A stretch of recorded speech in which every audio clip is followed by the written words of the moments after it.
Once again, good morning, good afternoon, depending on where you're joining us from, and welcome to this session.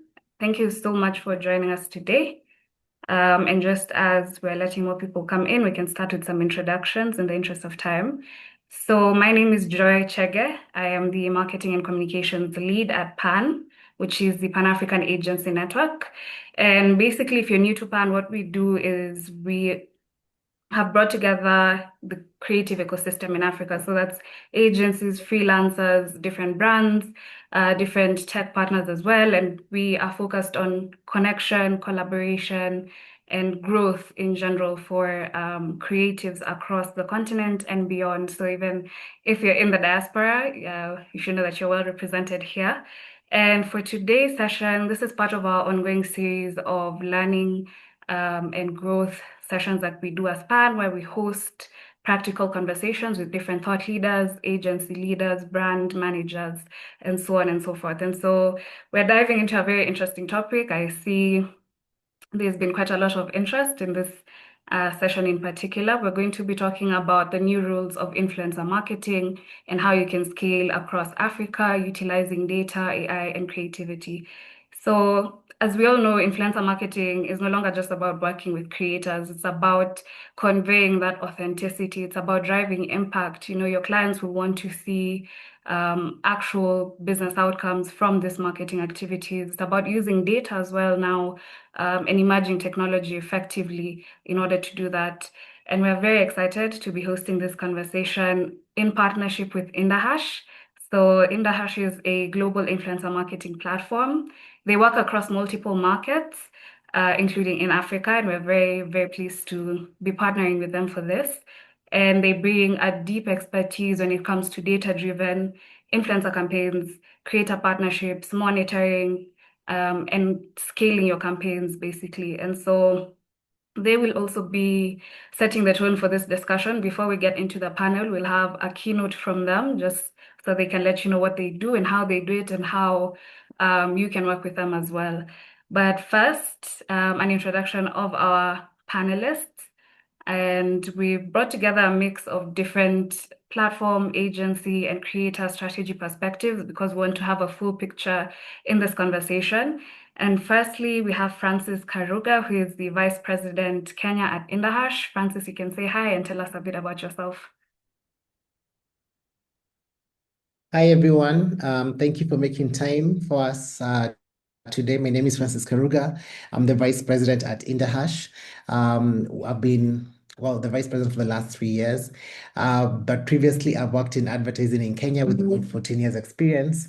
I'm excited about this session because I believe that technology is changing the landscape for influencer marketing, and it was about time. We used to struggle with attribution, measurement, reporting, and selection. And now technology is making it easy. And I'll be glad to show you how we're doing it, and also hear from the rest of the panelists as well. Great, thank you, Francis. We also have from IndaHash Nadira. Nadira is the head of South Africa and Global Influencer Partnerships. Nadira, you can also say a quick hello and tell us a bit about you.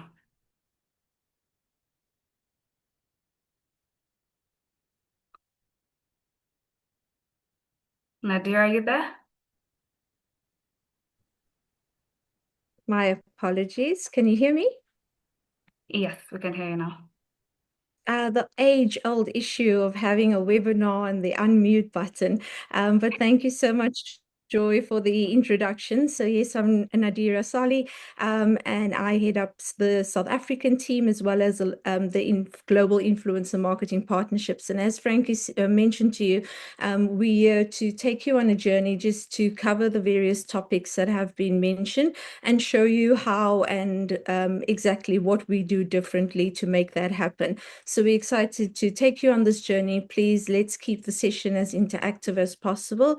And when we get to the point, the more questions, the better. We are more than happy to answer them for you. Absolutely, thank you. We also have with us Kensani Mabunda, who is the founder and CEO of KW Creatives, which is an agency based in South Africa. Kensani, you can say hi, tell us a bit about you too. Good morning, good afternoon from wherever you're coming from. My name is Kinsani Wanda Mabunda, and I'm the founder and CEO of KW Creatives. We are a B2B marketing and media advertising agency.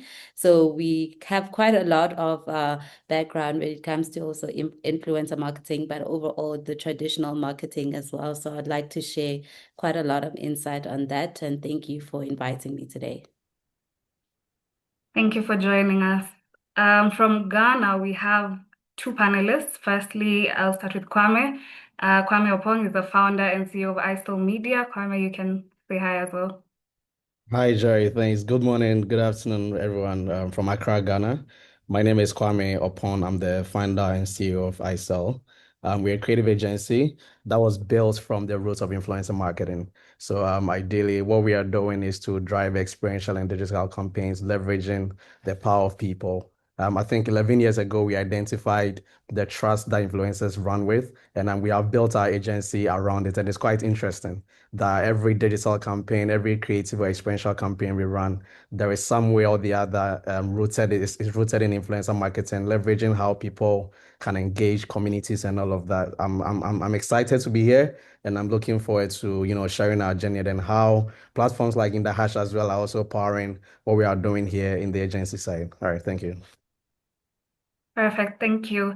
And last but not least, we have Caroline Bempong, who is a content and influencer marketing strategist, joining us from Black Excellence House in Ghana.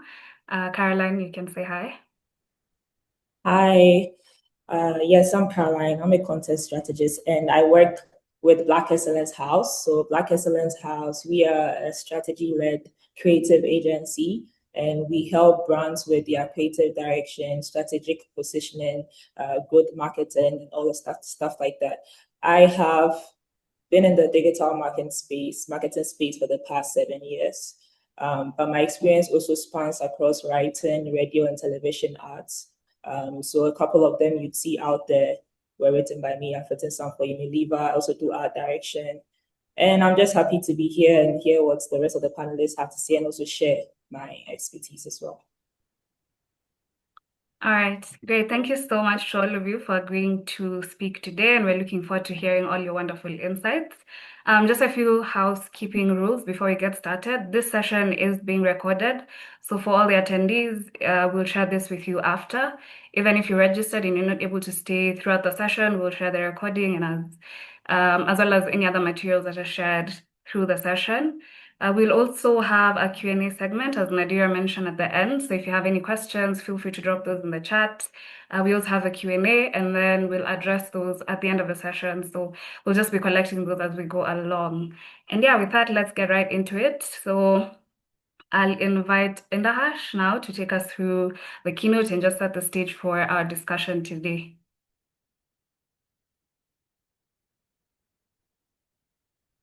Super.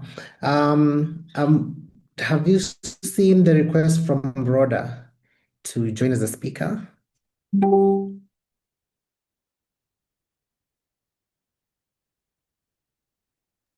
Sorry, no, I have not seen that. Give me one sec.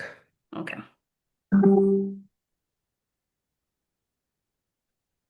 Give me one sec. I've seen her in the room. Let me make her a Yeah. panelist. Mm, As well as Zeltine, please, Joy. Okay. Zeldine, all right. There we go. I see Rhoda's been able to join.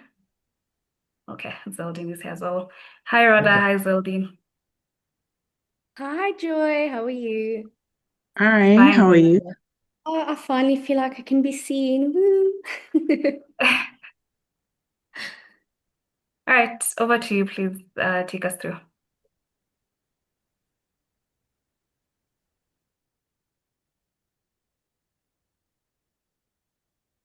Where is everyone? Rhoda, where did Rhoda go? I'm here. Ah, Rhoda! It's not showing your face, it's showing a very beautiful room though. All right, as Rhoda sets up, The way we've structured today's session is we're going to just walk you through who we are and what we do, and then we'll have a live demo with Nadira, and then we can go into, and that live demo is going to be a perfect segue into the discussion with everyone else today.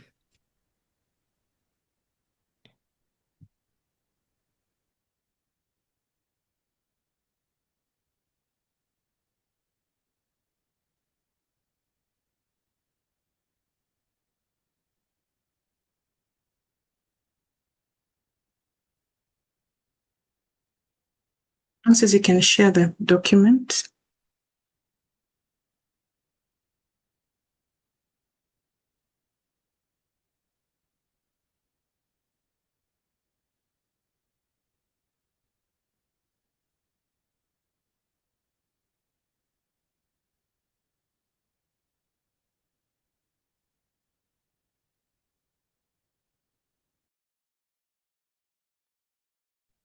Yes, I've just seen a question from RT. Yes, the session is being recorded and it will be shared via email after the webinar, along with any other details. So that includes the presentation you're about to see.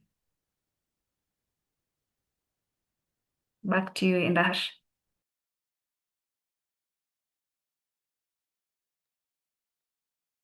Thank you very much, everyone. I'm trying to fix my video. I don't know what the problem is, but welcome to this webinar. It's such a pleasure to have you all on this call.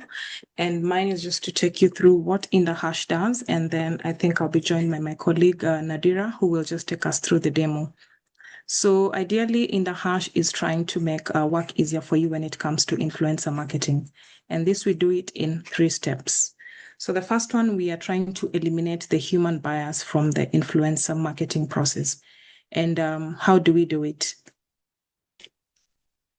Sorry, I forgot to introduce myself.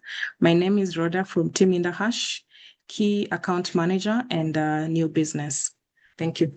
So the first thing that we do when we get your brief or when you share the brief with us is we try to identify the creators who target your audience. And the first thing is we try and use the filters that we have. We have a couple of filters. So we try and use the filters that we have here. The first one is the age. We can help you get a campaign based off the age that you want, a specific age bracket that you want. We can also narrow it down to the specific gender. So say you want to only work with female, we can help you get the right creators, city and country, followership as well. And one of the most interesting one is we can also help you get your creators using the AI image recognition. So later on, we will just show you how that is done. But ideally, what we do is we have a profile of close to 5 million creators on the platform. So the platform helps us to choose for you the right fit for your brand.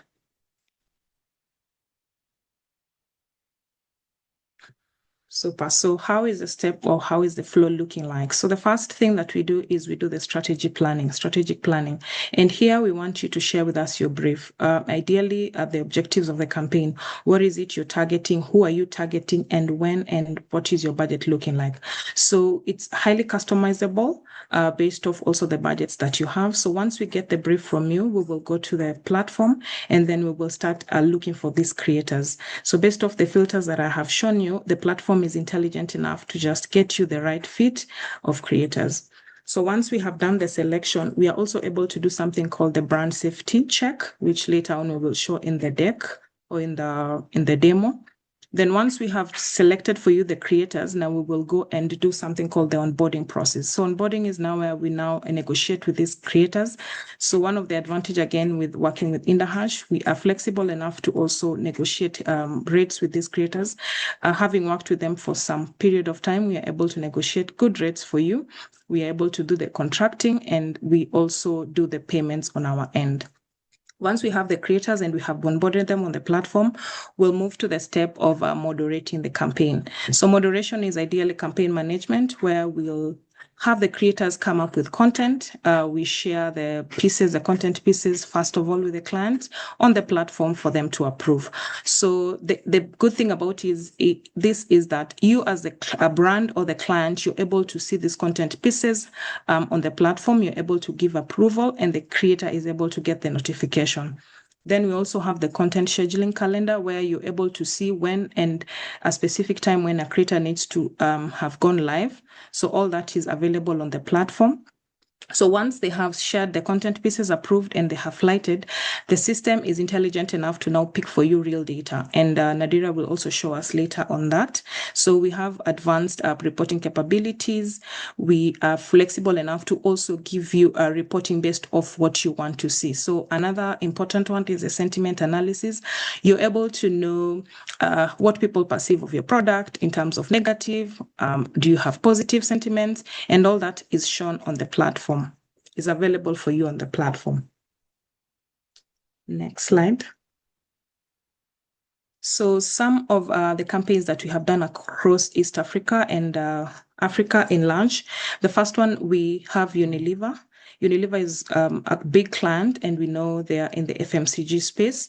So we have Vaseline in the skincare, we have Royco in home and nutrition, oral and hygiene, we have Pepsodent. So we have done campaigns, and we are currently doing campaigns for them across the globe. So what ideally we are trying to do is just to deepen the brand connection through using community-driven influencers. So what they do is just they position the brand as not just your seasonal use, but authentic. They foster authentic content and long-lasting trust. So you're able to trust this brand based off the content that they share and also the reviews that you get from these creators. Next slide. So we have done campaigns across 4 different markets in East Africa, Kenya being one of our flagship. We have activated more than 45 creators. This is just this year. Last year, we had around 50 again. So you can see the split of followership across the different markets. And each market has a different requirement, as you can see down there. But what we have noticed is for Kenya, we try and position the brand as a superior essential because, again, competition is really high. So what we are trying to do is we're trying to move people from the competitor brands to trust into Unilever and, of course, make it like your lifestyle or probably your daily use. Uganda, we have it there. We're just trying to establish trust of the brand. In Tanzania, the dual benefits that comes with the different formulations. And then Rwanda is a bit a different market, small market. We are trying to target to just do education and educate our consumers about the different kind of brands that we have and also the benefits that come with them. So ideally, that's how it's looking like. We have a couple of other campaigns, which of course I will not show because of the interest of time. But just to mention, we are currently also doing Flora Foods. We have Airtel. We have done Airtel and a couple of them. So based off the campaigns that we have done for Unilever, you can see how the numbers are looking like. In terms of engagement, which is our key metrics when we do campaigns, we are at around 10 million plus. And engagement, we are looking at saves, we are looking at shares, we are looking at likes, because engagement is what will ultimately translate to conversion.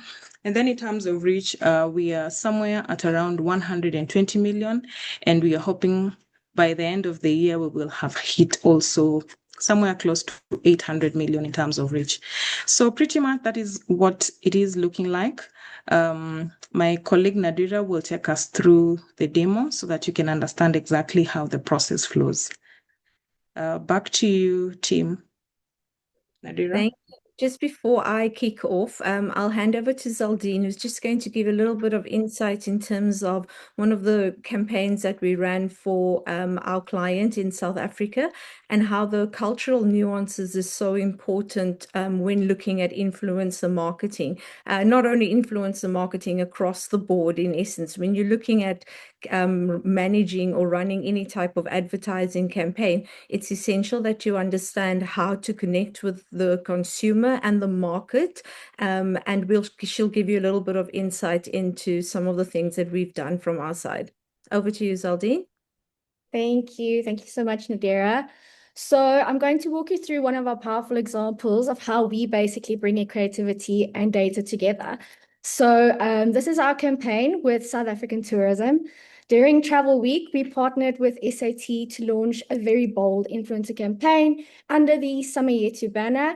And the goal of boosting local travel awareness was through creativity, innovation, and a tech-led approach. What really made this campaign particularly effective was the two-phase strategy we used.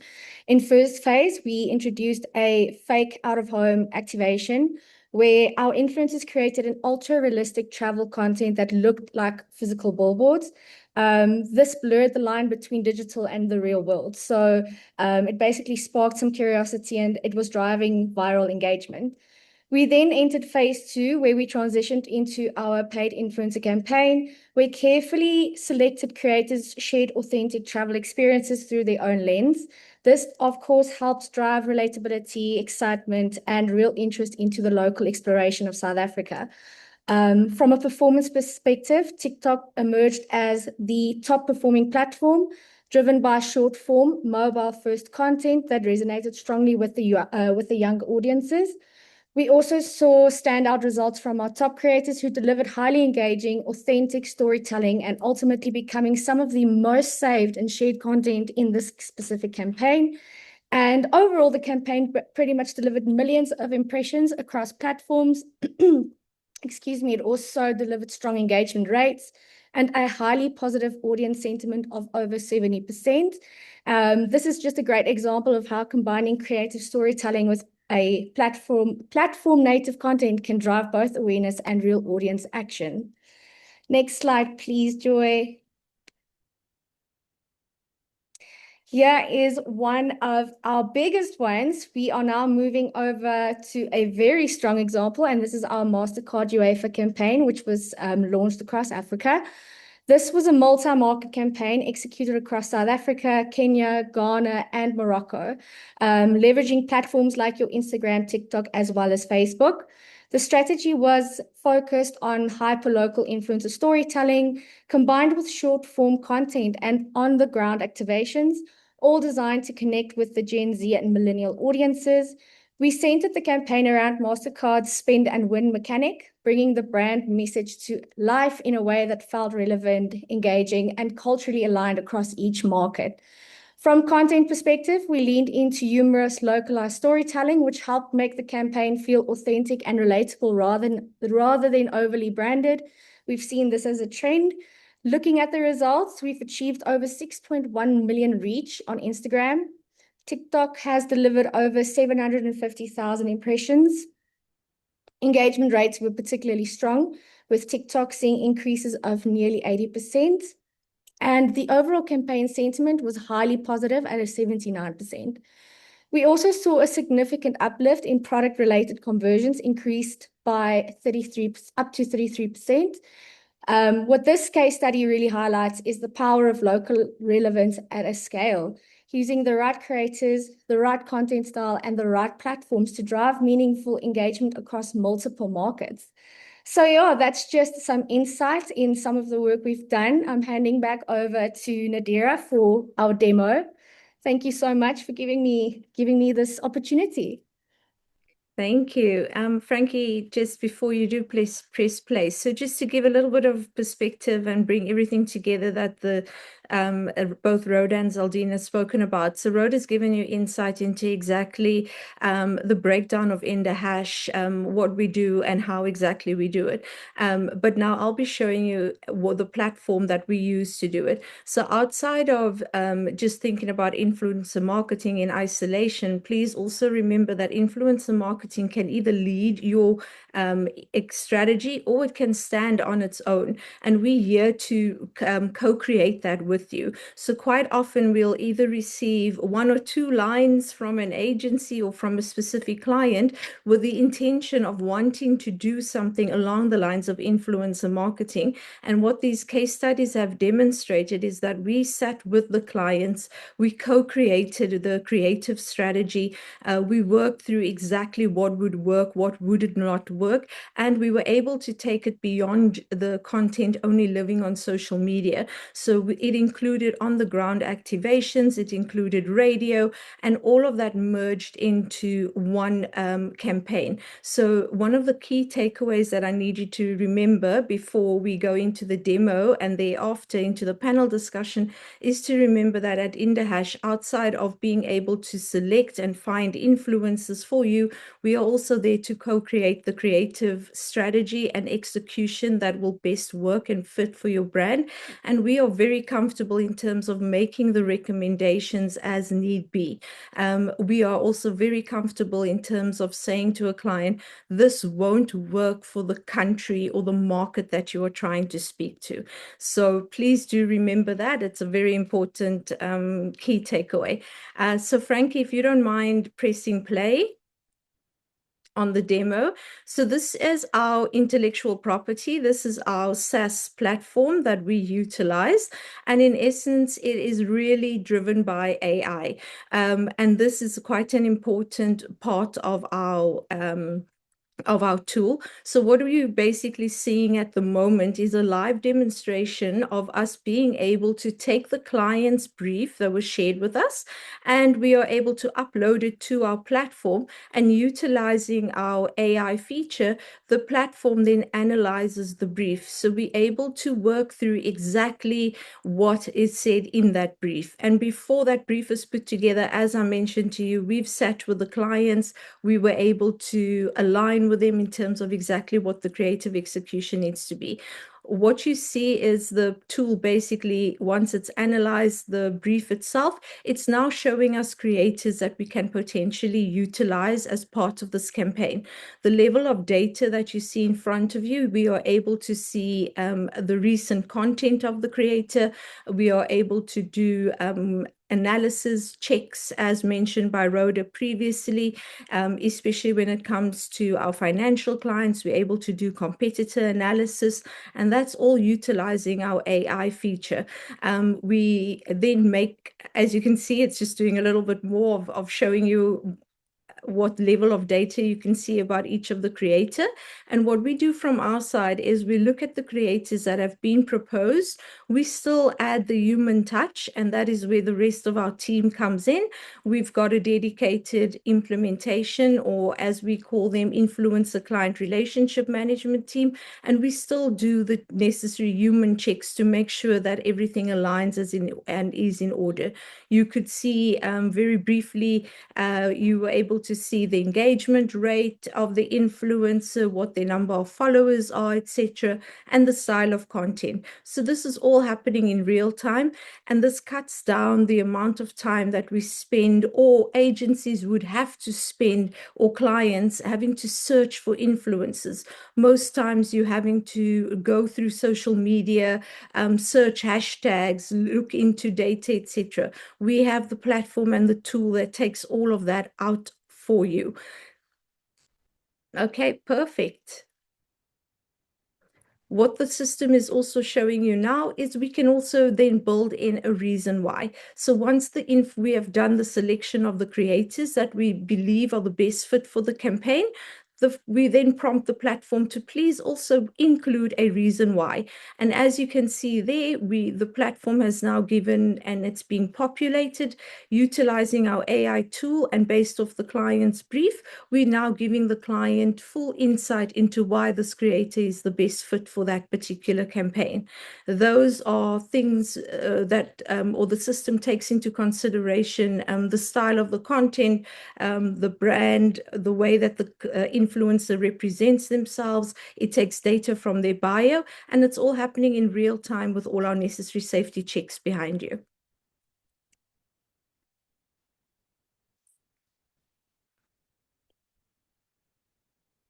Perfect. So again, just looking at how our AI tool really does support and assist you. Once again, the video is going to show you what I've really mentioned before, but again, zoning into things as particular as being able to do your competitor analysis, being able to do any security checks. So we are able to also say to you, based on this particular creator, we can see that there's an unstable growth in their number of followers, and we will then recommend that you don't go ahead with that particular influencer.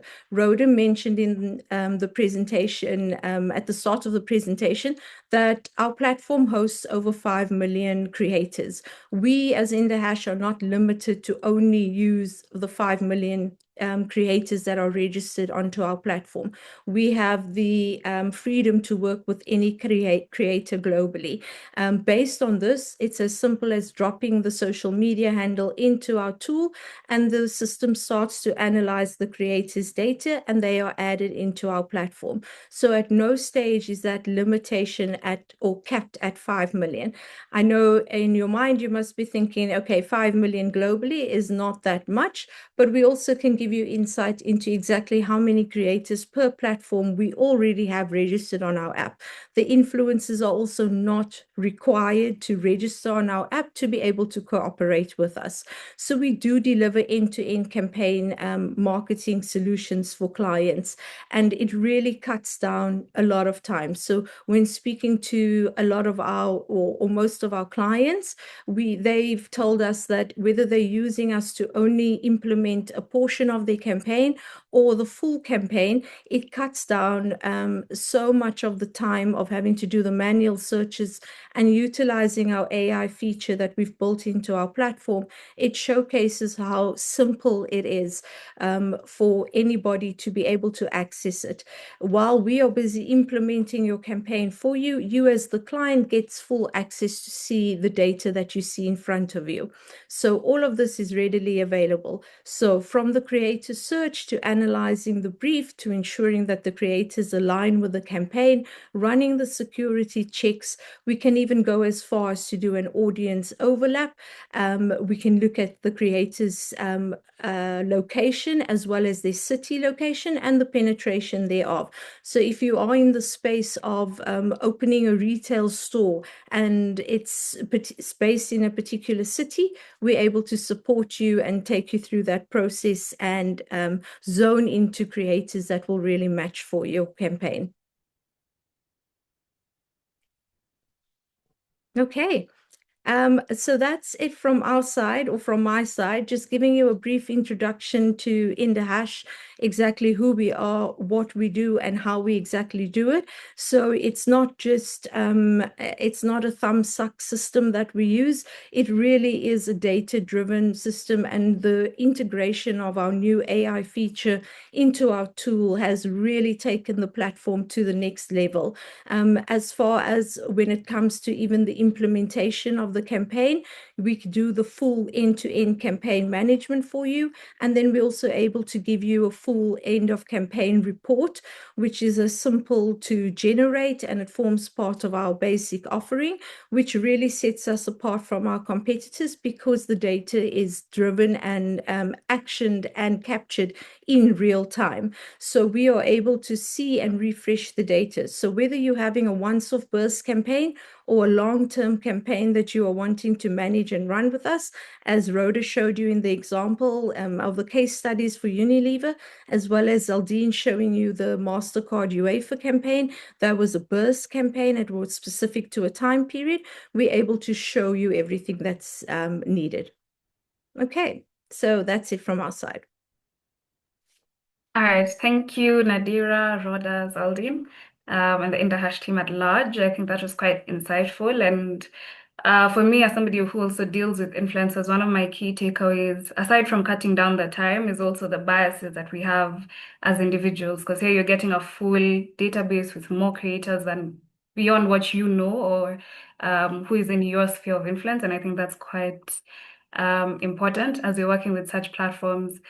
So let's just now switch gears and jump right into our panel discussion. I know our panelists have been here for a hot minute, so we can get into just setting some context, essentially, as far as what influencer marketing looks like now and what trends that we've been seeing in recent times. And I think just firstly, maybe you can tell us what you think has fundamentally changed as far as influencer marketing the past 2 to 3 years.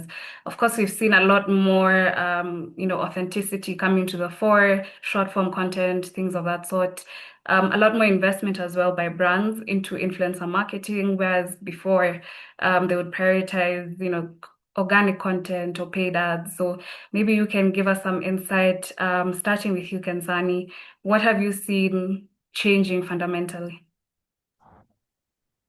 Thank you so much, Joy. Thank you, IndaHash, for such an insightful presentation. I actually have used it before when we started early KW Creatives, when we were still working with quite a lot of talent.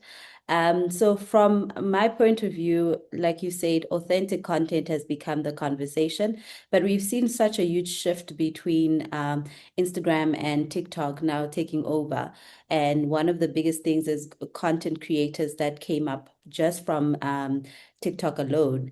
And we've seen how the authentic content, things like Get Ready With Me and showcasing their real lives, and not bringing up this perfection type of styled content that we see quite a lot on Instagram. So the shift between the two, and I remember there was quite a lot of conversation early 2020 around COVID times, where a lot of Instagram influencers were sort of bashing TikTok content creators and saying we're not going that route. But we've seen how brands have started investing more money into those type of content creators because they show more authentic content. Outside of just authentic content is the fact that we see relatable content that we can say, okay, this is something that I could use if it's a product because this person is using it, and maybe also from a point of view of showing everyday life of where I am, not making it look pretty, but just as authentic and organic as it possibly can be. So just that over the past 2, 3 years has shifted quite a lot, and I think that's why TikTok is performing quite well in comparison to the other platforms. All right, thank you for that. Kwame, same question to you. As you said, you started as an influencer platform, as an influencer-led agency. So, recently, what has shifted, or what kind of trends are you seeing on your end? Right. Thanks. By the way, IndaHash, thank you so much. That was brilliant. You're right. So I think Kensani has mentioned a lot, but I'll take it from the angle of where we moving towards like performance, away from pure awareness campaigns. So previously, what we realized was brands or clients were focused more on how many people are watching their videos and all that. But I think some of them have actually now moved to performance-driven campaigns where now the question is how many people are actually clicking or what can I even get sales from the campaigns we are running. So I think, yes, TikTok and Co have moved or have shifted the gear, but also more importantly, we no more just want to look at how many reach or how much reach the influencer is getting, but also looking at what performance they're actually driving. And I think secondly, I also want to touch on the shift from celebrity influencers to creator ecosystems, where over the past few years, we've actually empowered more nano and micro influencers. I think I was glad when Nigeria mentioned the engagement rate on the platform. I mean, that's quite enormous.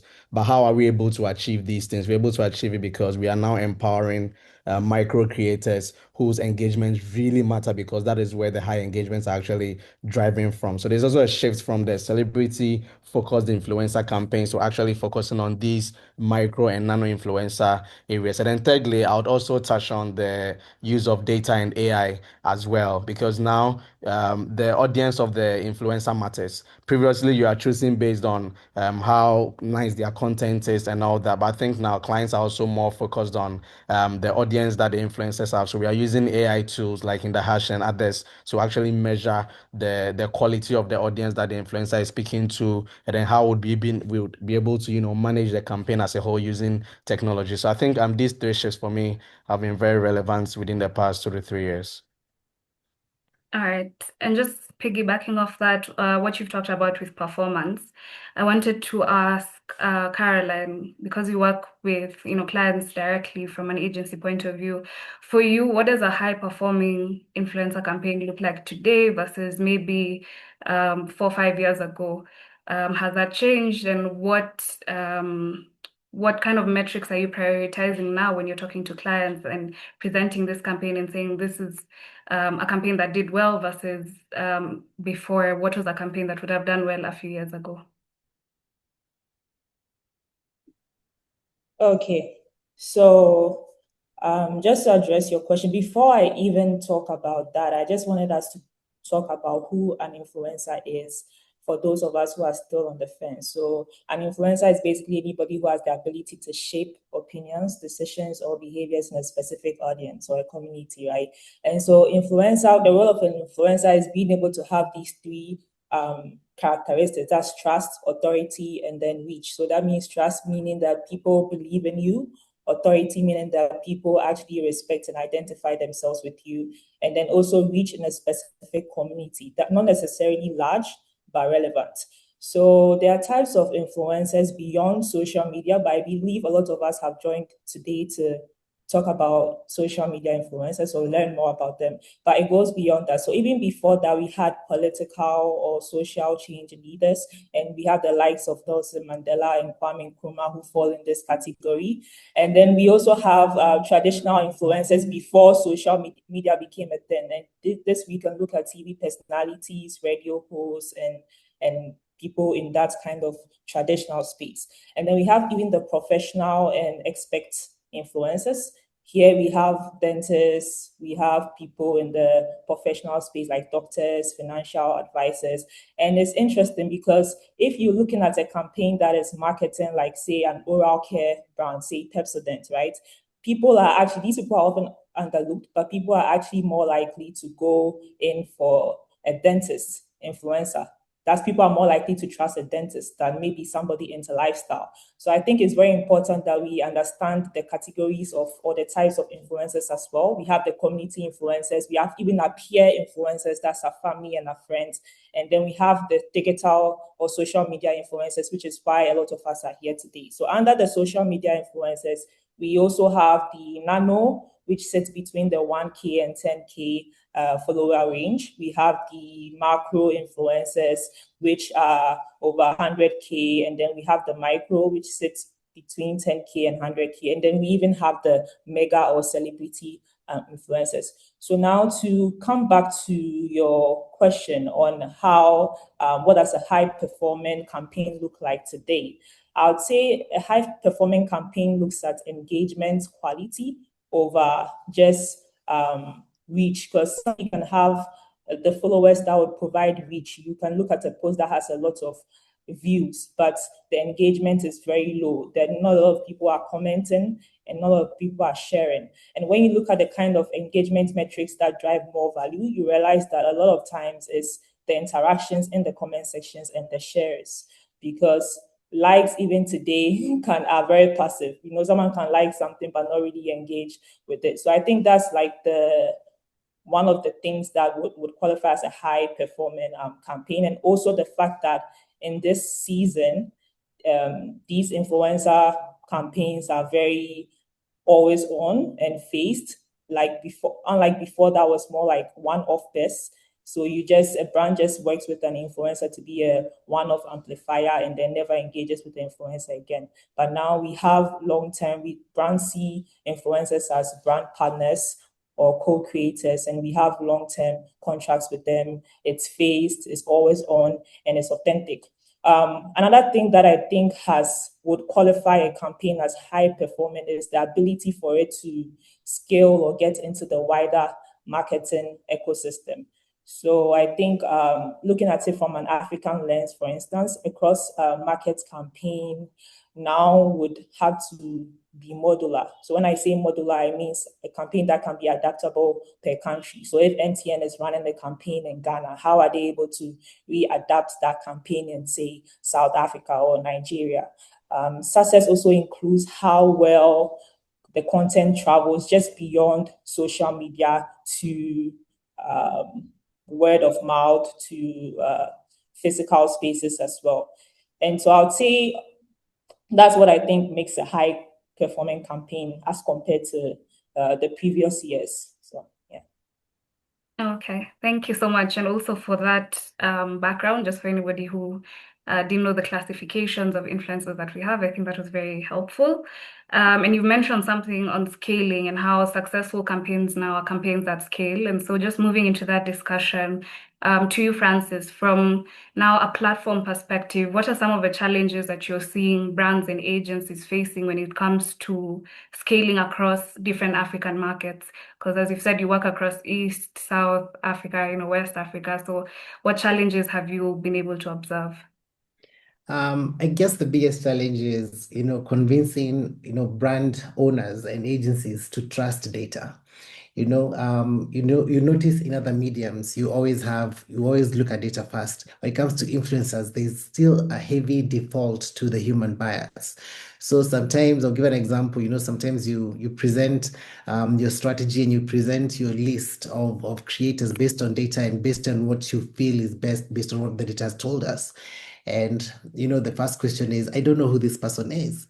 And so trying to get all the brand leaders and the agency teams to tide over and trust the data and trust that these people, as much as they might not be visible to you, they've created communities that the platform has been able to pick up. And these communities are being, they're well represented by the data that you present to them with the engagement rates and the metrics that we're looking at. Another issue we find is, language and nuance. Someone wants to, one brand wants to scale across Africa with the same campaign messaging, same campaign platform. But then when you go into places like Tanzania, where it's predominantly Swahili speaking, whatever would work in a Kenyan setting obviously would not work in a Tanzania setting. So those are some of the things that we're balancing out, nuance and getting people to really trust the data. Right. And just a follow-up on that, practically, how do you balance then scaling and then maintaining that local nuance or local relevance? And maybe Nadira could also chime in on this, just from her perspective in the South and just what you're dealing with there. So how do you ensure that even as you're scaling, you're still maintaining that local relevance?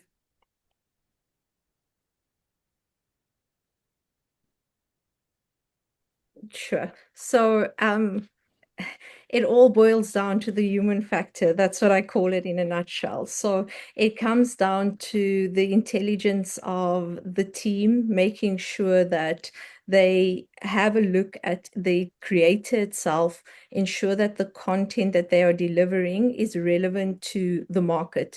So I always use the example in South Africa, and it will probably be relatable to a lot of people that are on the call that are from South Africa. So if you take a direct translation, if we had to look at the Afrikaans language, and I had to directly translate something from Afrikaans to English, it can become very funny, but also very dangerous.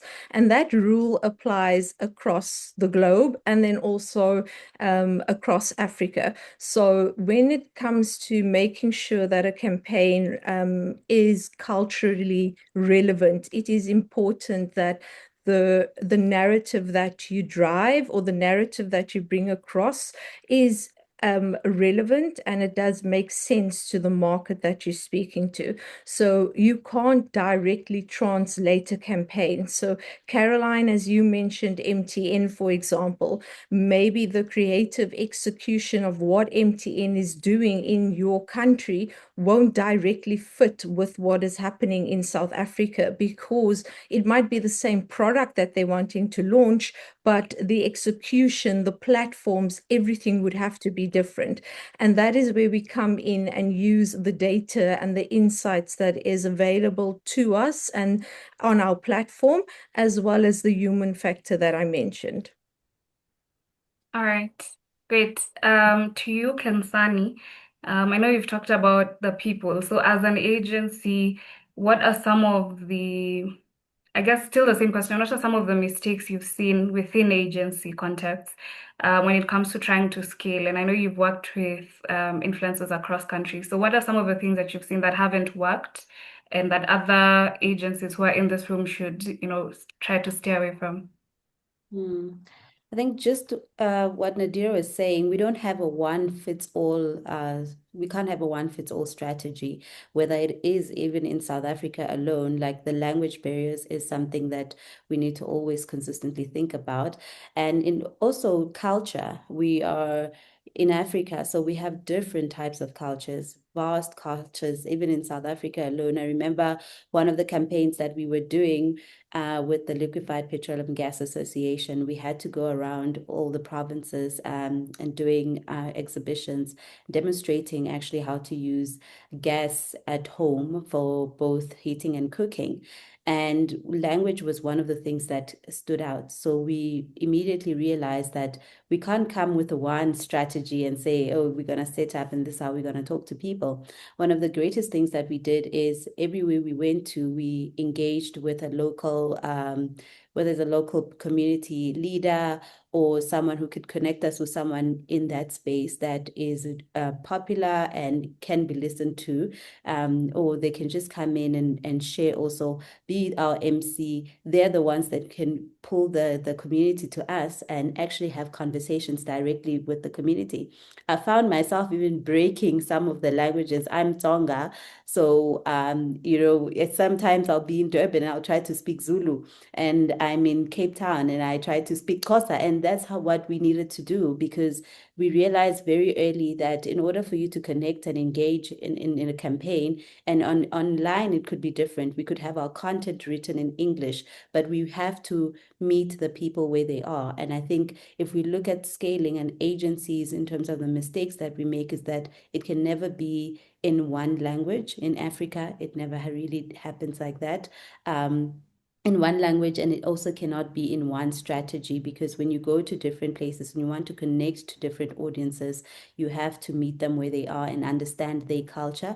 And sometimes culture, like South Africans, we just love dancing. Maybe that's what it is, but you need to understand what works specifically for that country and specifically for that location that you're going to.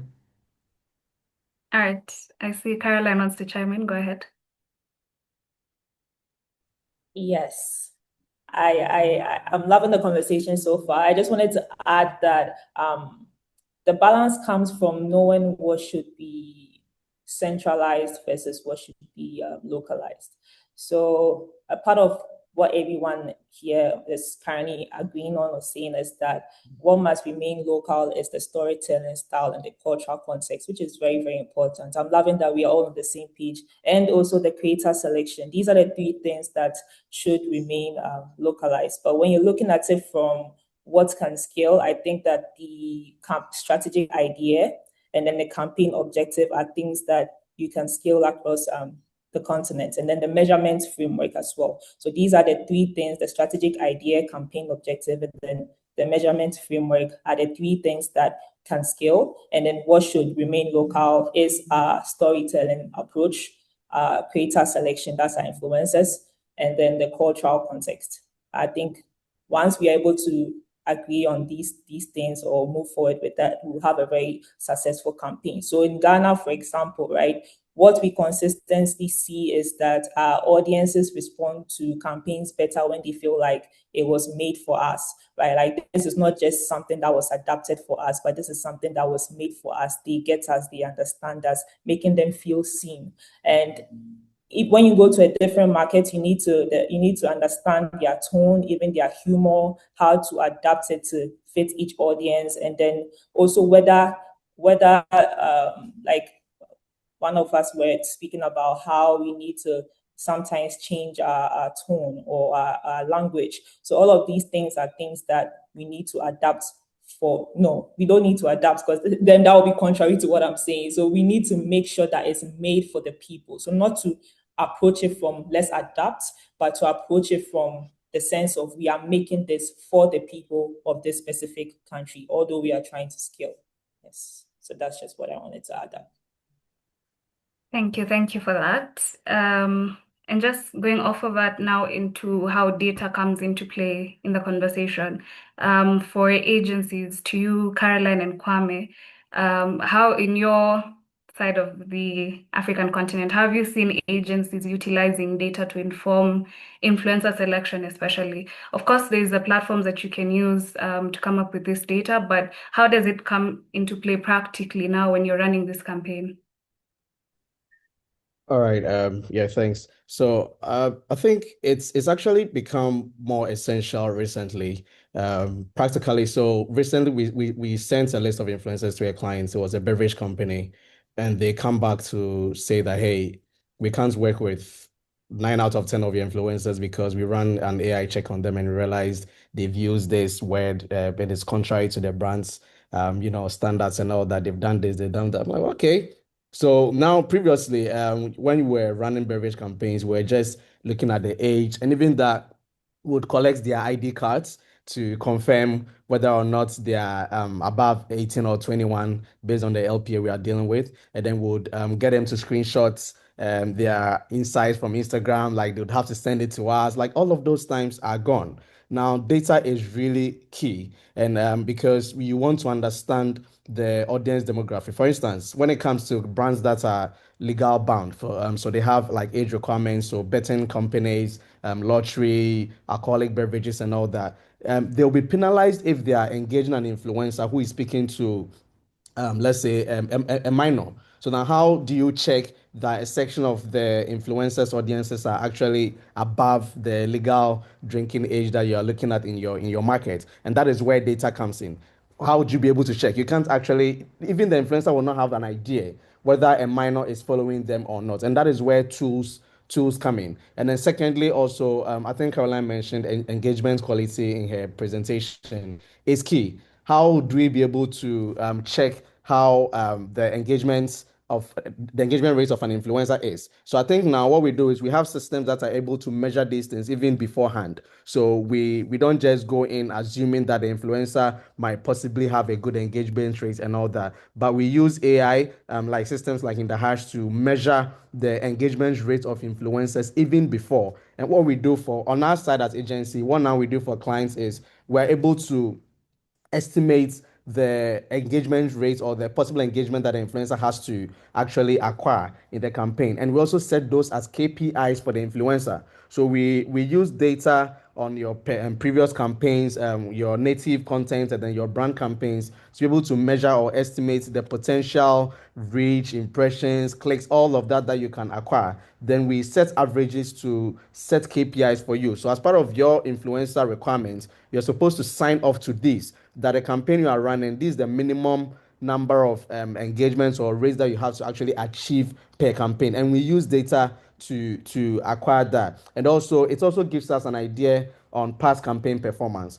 People do very well with trendy content and all that, but realize that based on certain performance behaviors and all that, when you give them clients works, they are not able to deliver. So you can't necessarily use data that you have on, let's say, native content they are creating to adapt to say, okay, hey, once they are performing high on this, they are going to do well in this category of brand campaign that you are running them for. They might be very good at sports. You try to give them a lifestyle content, it won't work. How do you do that? You don't just assume. We use data from their past campaigns to be able to like measure the potential performance that they're going to have in these campaigns that we are running. And then also, I think lastly is the content style.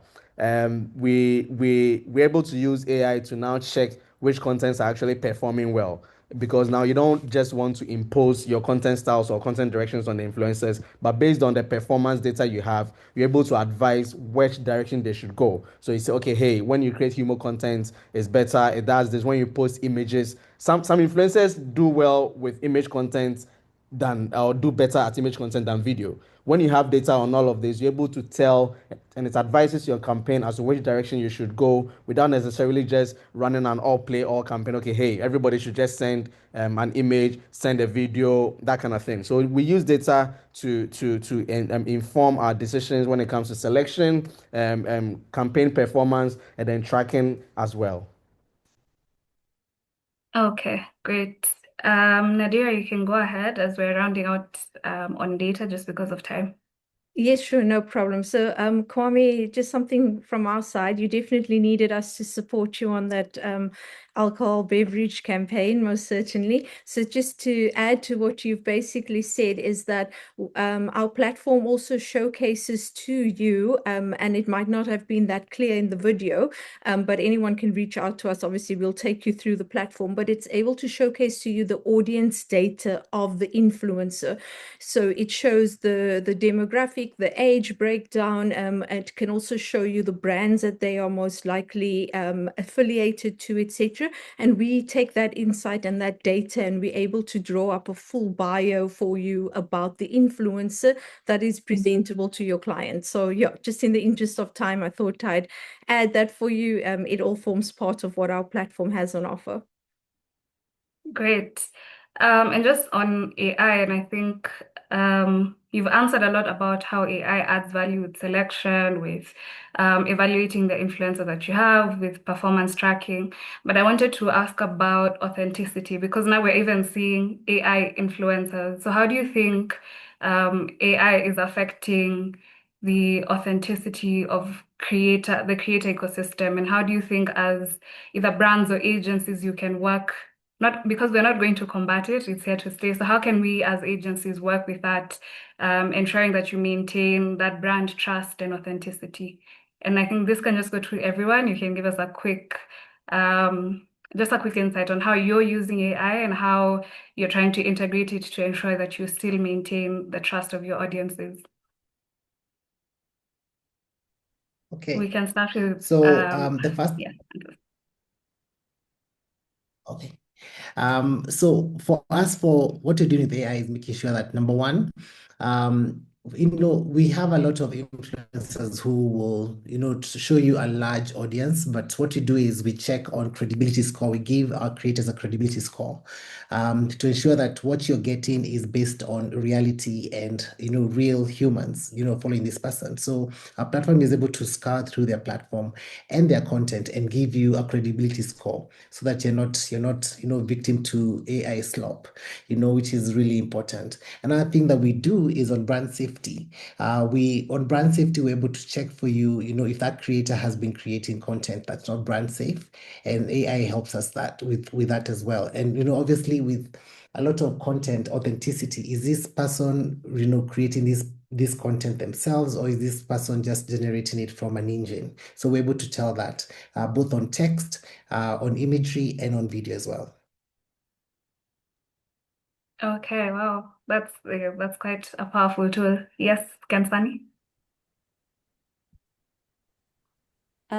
So I'm part of the AI Forum for Developing Countries. It's a committee that has been put together to assist just overall the global market in research of AI and creating policies and frameworks.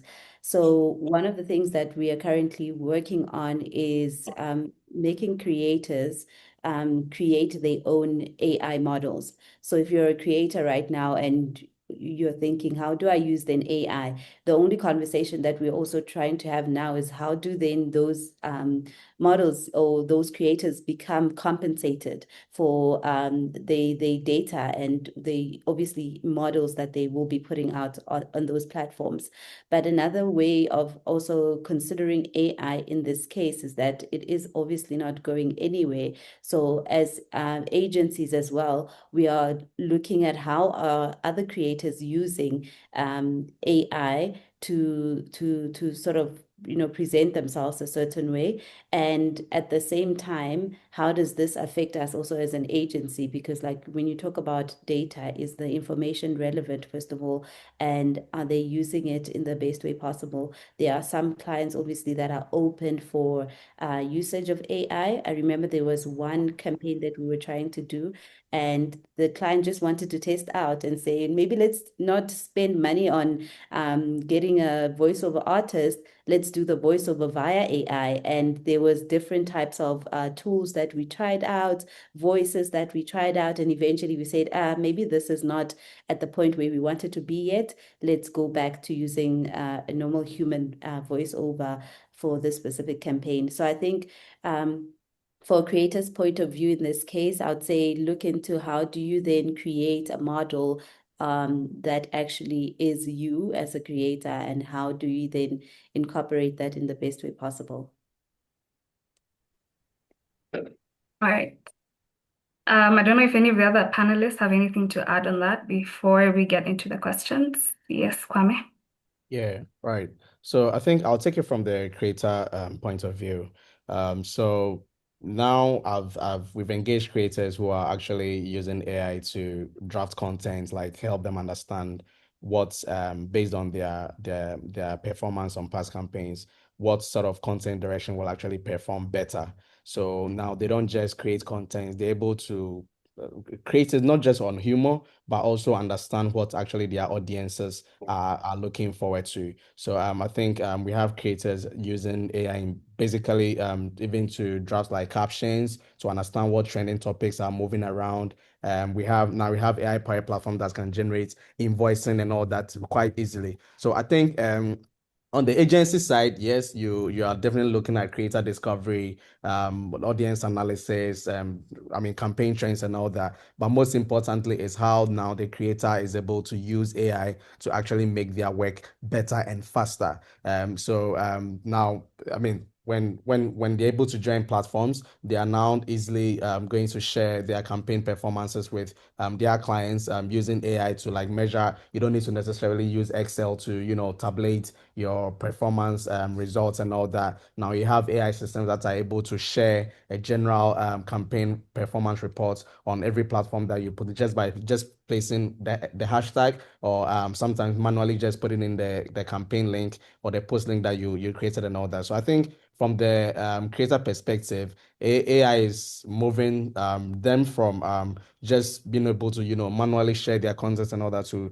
a space where they are now able to create content faster, which means that they can now do multiple gigs and are actually able to create more value for the clients that they're working for. Yeah, Joy, just in from my side, I would just say embrace it. Don't fight it, embrace it where it's relevant and when it's needed. If you're going to fight it, you're going to be left behind, but there is a time and a place for the usage of AI, as Kwame's mentioned now. So embracing it as we've done from a platform perspective and from a working perspective, it can be very beneficial to both the influencer and the client in the right setting, in the right environment, and utilize in a controlled manner that makes sense for the campaign or the product that you try, or your objectives in essence. All right. I think that will be that for that discussion. We have quite a number of questions that I'd like us to just answer in this discussion. There was one that came in quite early on. I'm just trying to see if I can trace it. Okay, so Grace was asking, in your experience, how should brands balance engagement and conversion metrics across a campaign, especially when conversions are the end goal?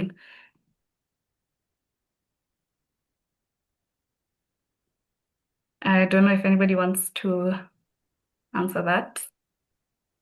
Sure. Nigeria, can you Sorry, join? Francis. No, by all means.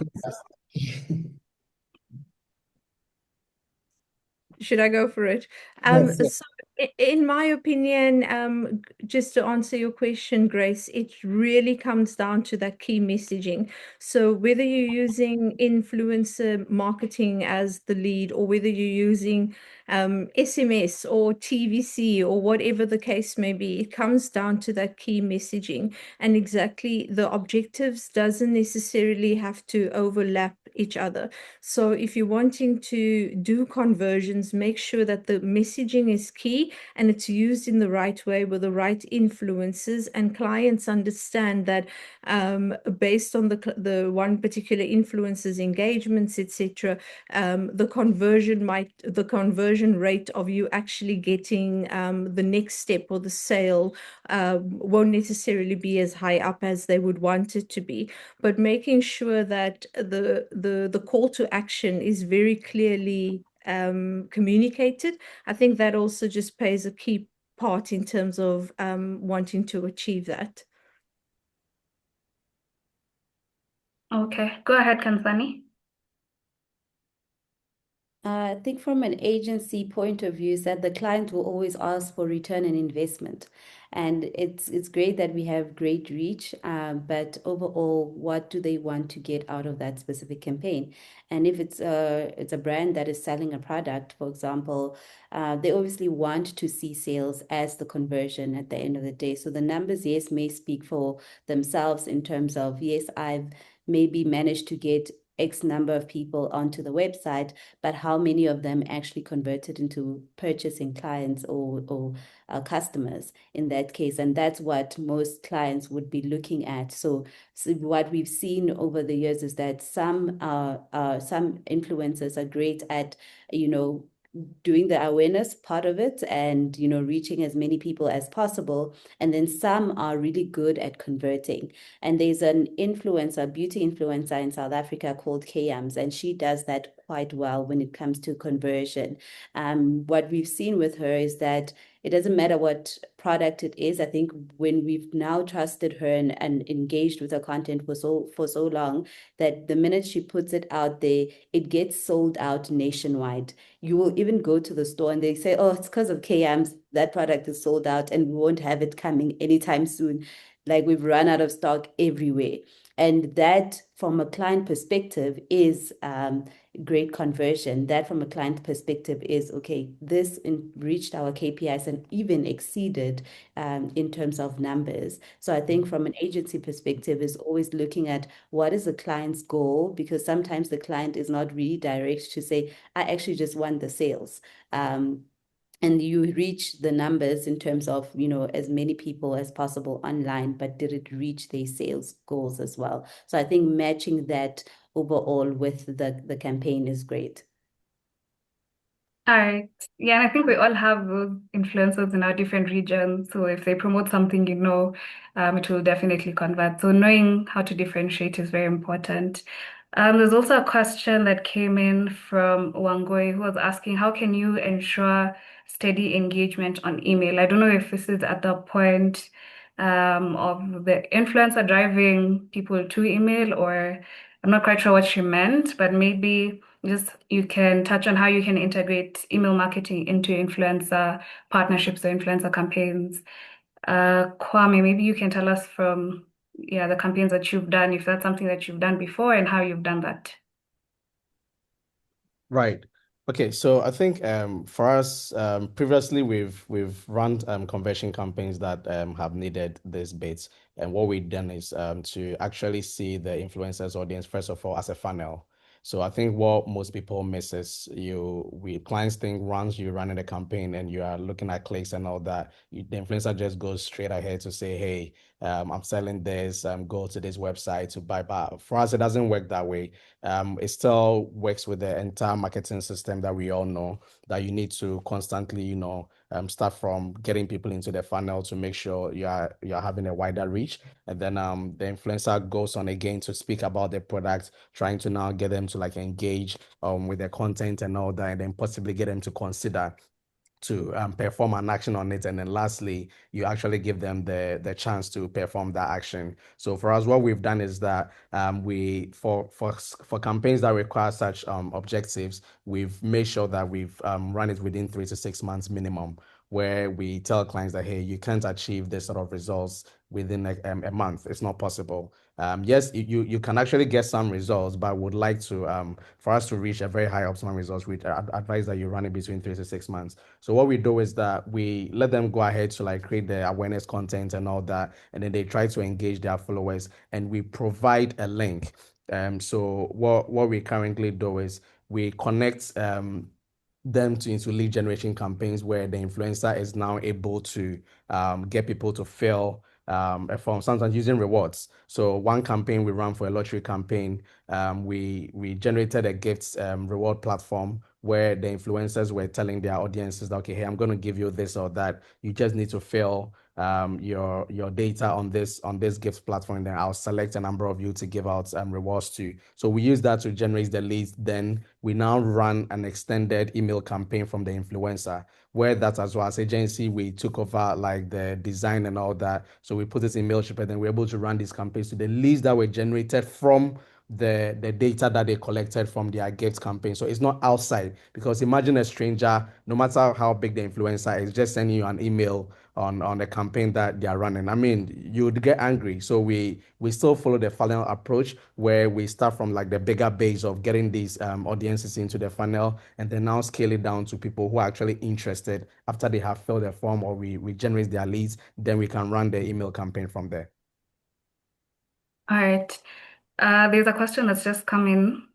Francis, you can let us know.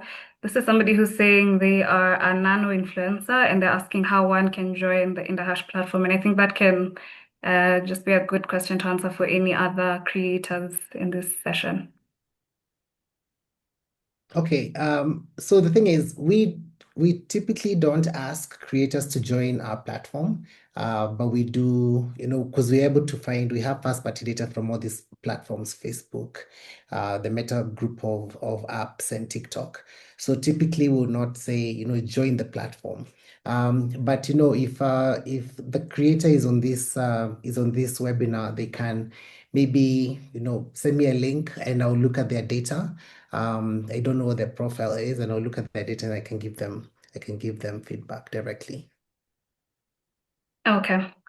And then I see another question from Grace, who is mentioning recent backlash with a certain influencer here in Kenya, with businesses alleging that they were not getting conversions or sales through that person. So they're asking, where is the disconnect between generating awareness and actually driving conversions?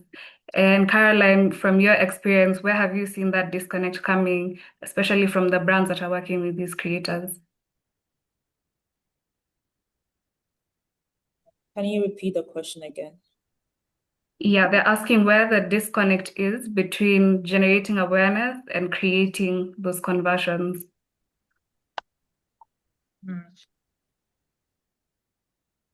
I think if I understand the question clearly, where do you draw the line between raising awareness for a brand and then actually getting conversion for the brand? I think first off, we need to understand the objective or what the client's objective is. Some clients would come to you and say, I just want awareness. Others will say, I want to generate leads. And so when choosing an influencer, you have to make sure that's where data also comes into play. There are some influencers that actually have proven track records of actually driving a lot of leads or sales for brands. And then brands actually come there and testify that this person was able to shoot up my customers. So I think being able to find that thin line between them is choosing the right influencer. There are some influencers that are all about the hype, they have the engagement, etc., but they don't necessarily turn into conversion. So what are some conversion signals? I'll talk about that. We have link clicks. And when an influencer is promoting something, usually they would add a link to their post. So how often are people or their followers clicking on that link in the first place? What is I would say website visits coming out of the content that they are doing? If they have a promo code, how often are their followers using that code? If it's an app that you have to install, how often are people installing that app? So I think once we are able to get the data from the influencer and the previous campaigns that they've been engaged in, we'll be able to identify that, no, we can use this person for conversion, and then we can use this person for engagement. But also, engagement is also meaningful. So it all depends on what the brand is trying to achieve. Like I was saying, with engagement quality, not just quantity, are people asking questions? Are people commenting meaningfully? Like, are people tagging others under their comment sections to come and see or watch this video? And also to how does the content they create, how are they able to reuse it in the future? Does it have content longevity? So things like that are all things like you should look at. So I think it just depends on what the data is saying and what the objective is. All right, Kensani, I see you want to add something on that, but also as you're doing so, there's another question from Wangeshi who's asking, in purpose-driven campaigns, how do you balance reach with message integrity? Specifically, what mechanisms do you use to ensure the audience engagement reflects the campaign narrative rather than just the influencer's personal brand? So, Kensani, as you're talking about awareness versus conversion, maybe you can also tell us a bit about creating that balance between reaching a wide audience but maintaining the integrity of the brand's messaging. Okay. I think the first thing is a question for IndaHash, actually. Based on what Caroline was saying, I was just thinking that there's another campaign that we did, part of like promotion of safety use of gas. But this influencer cooks, so does a lot of cooking content, home content, and we thought it would be great because they had never used a gas stove. So as part of like the onboarding process of how do you then make sure that you buy the right product, there's a lot of illegal activities in South Africa around gas.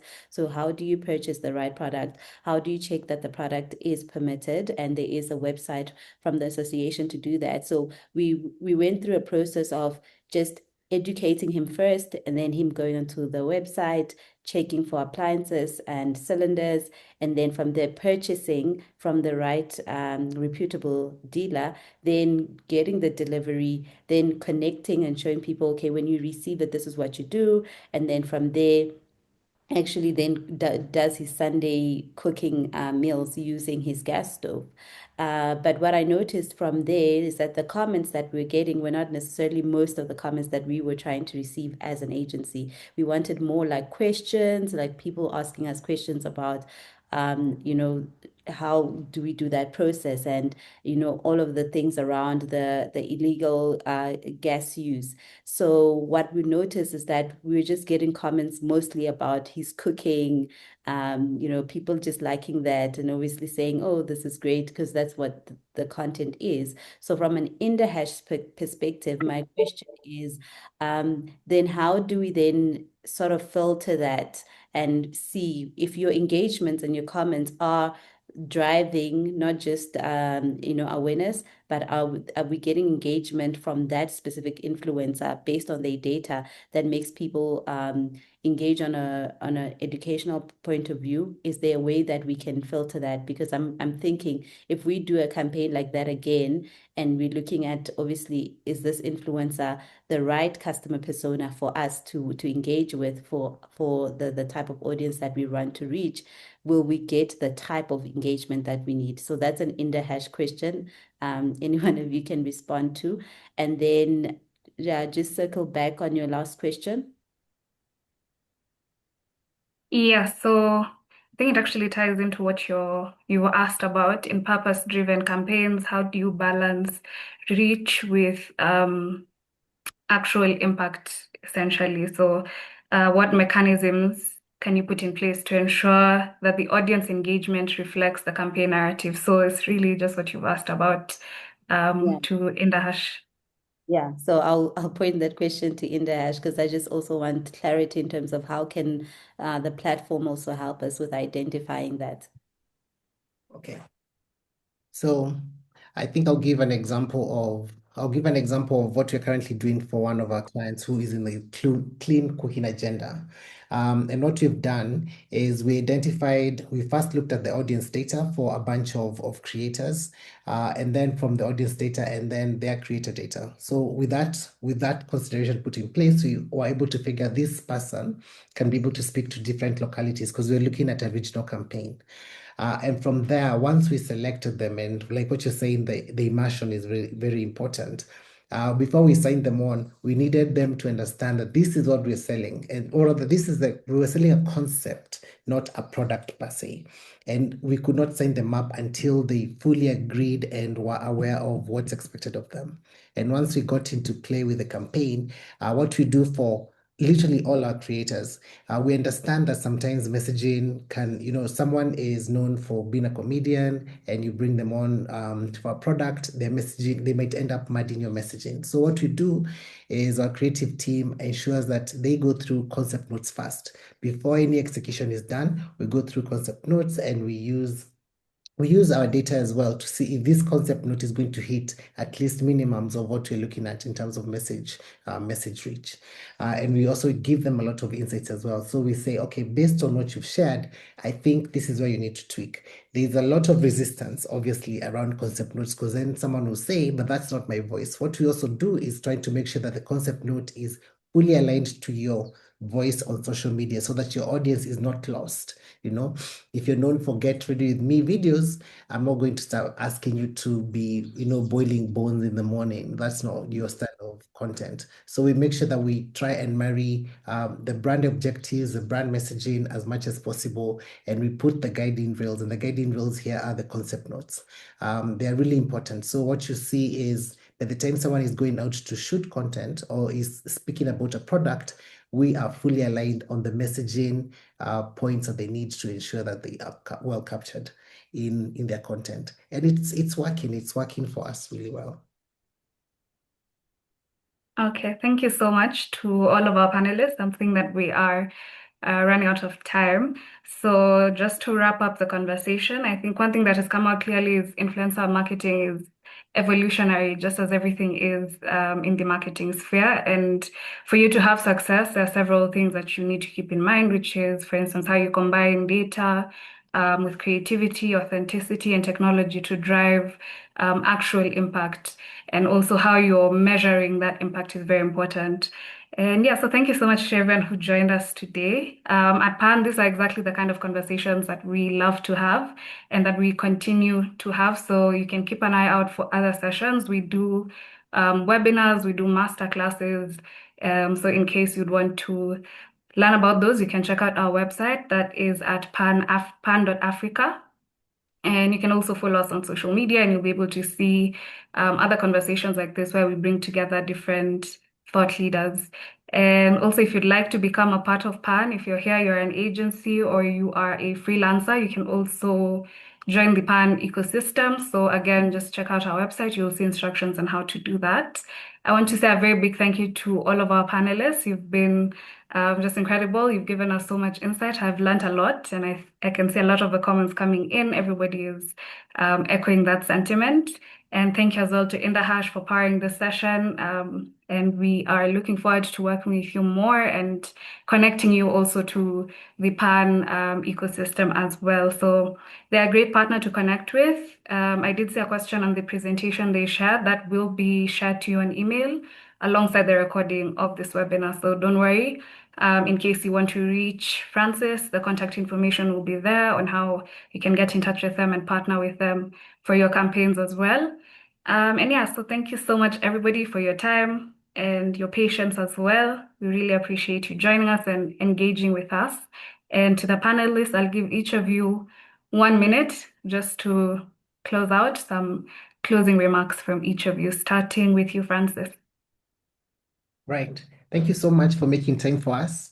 And I feel generous today, so I'm going to offer everyone who was on this call a 1-week demo. If you can email me on the email address I've provided in the chat, you will be eligible for a 1-week trial free of IndaHash and be able to explore all the fantastic features that we showcased today. And have a lovely afternoon, everyone. Okay, Thank I you so don't much. anything free to offer, but thanks, Frankie. But since we form part of the same team, it's obviously applicable from an IndaHash perspective, regardless of where you are located. Key takeaway from or closing remark from my side is just to say, don't be afraid, be disruptive. Use Kensani's example where she used a cooking influencer. It's okay to step out of the box and convince the client to go with a comedian in this instance, or use the lifestyle influencer, because the messaging that we're wanting to get across is different. So don't be afraid to be disruptive and also embrace AI as much as possible. Thank you. Thank you, Nadira. Kensani? For me, for both the creators, the influencer marketing market is huge. It's over 3 billion actually, and it's growing in the next 2030. So it's estimated to grow up to about 28%.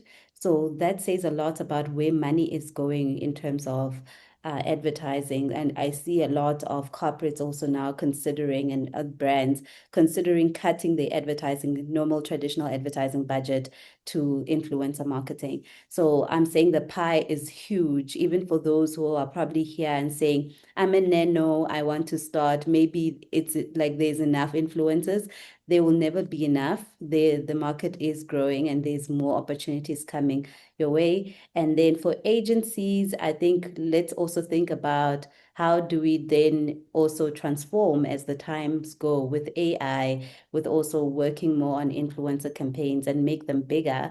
And, as we look at the budgets also going that direction, how do we also evolve as well and, let go some of the traditional advertising solutions, which is also a hard one from us because we are a B2B agency, but we're starting to incorporate that slowly and convincing our clients to say there is actually quite a lot here compared to other solutions as well.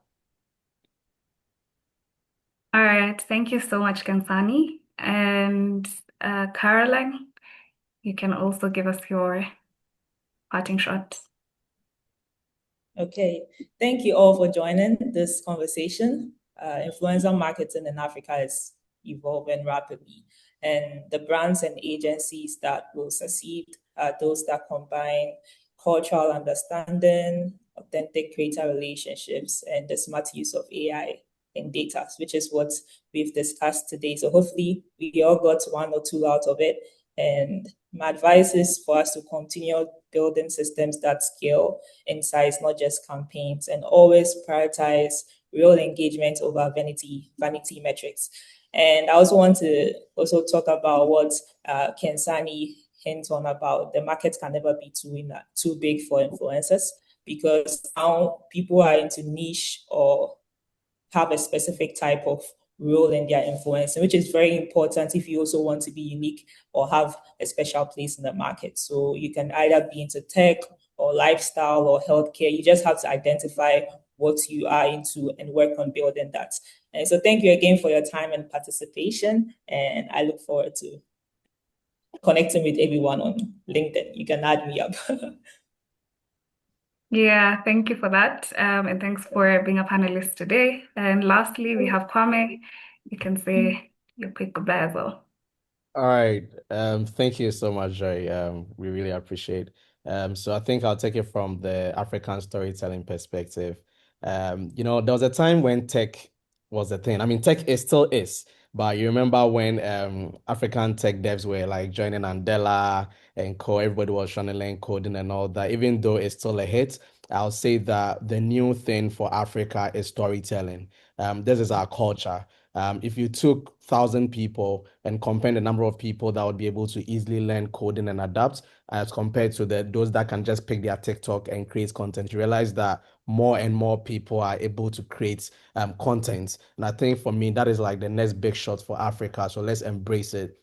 Content storytelling is climbing. The numbers are enormous. Almost every now and then we are creating new creators and all that. I think we should all be very invested in it. So I think one thing that we have started as our agency is to build an LMS where it's been running for 3 years now, where we intentionally train creators. So we put them into cohorts where we have residency programs and online LMS where we're able to take them through like content creation, content editing, and all of that. The next thing is I'll talk about is being authentic. I think we should never miss the roots of this, where we think now, since the space is growing, we tend to become like TVs or billboards. It's never the case. Authentic storytelling still remains relevant, and all creators and influencers should still stick to it. Be yourself, whether it's just 1,000 people that are engaging with your post or 1 million. What matters is that at least one person is genuinely engaging with your post. It's not a competition of numbers where you are just rushing to drive your high engagements and all that. But I think authenticity is very key. No matter which level of creator level you find yourself, we expect that you actually create authentic content and then move with the people. I think so. Thank you so much. This has been so refreshing. Like Caroline said, we are here to connect. Feel free to add us up on LinkedIn, and I'm sure we'll connect and speak more. Thank you so much. Thank you, Kwame. Thank you to all the panelists once again. Just to reiterate, I saw a few questions asking about the free trial. So the email is to Francis, but that will be shared after the session. So don't worry, we'll give you the contact information and you can redeem your free trial, and you can also recap all the insights that have been shared today. Thanks again for joining us, and have a great rest of the day from wherever you're from. And hopefully we'll see you at the next PAAN session. Thank you, everyone, and goodbye.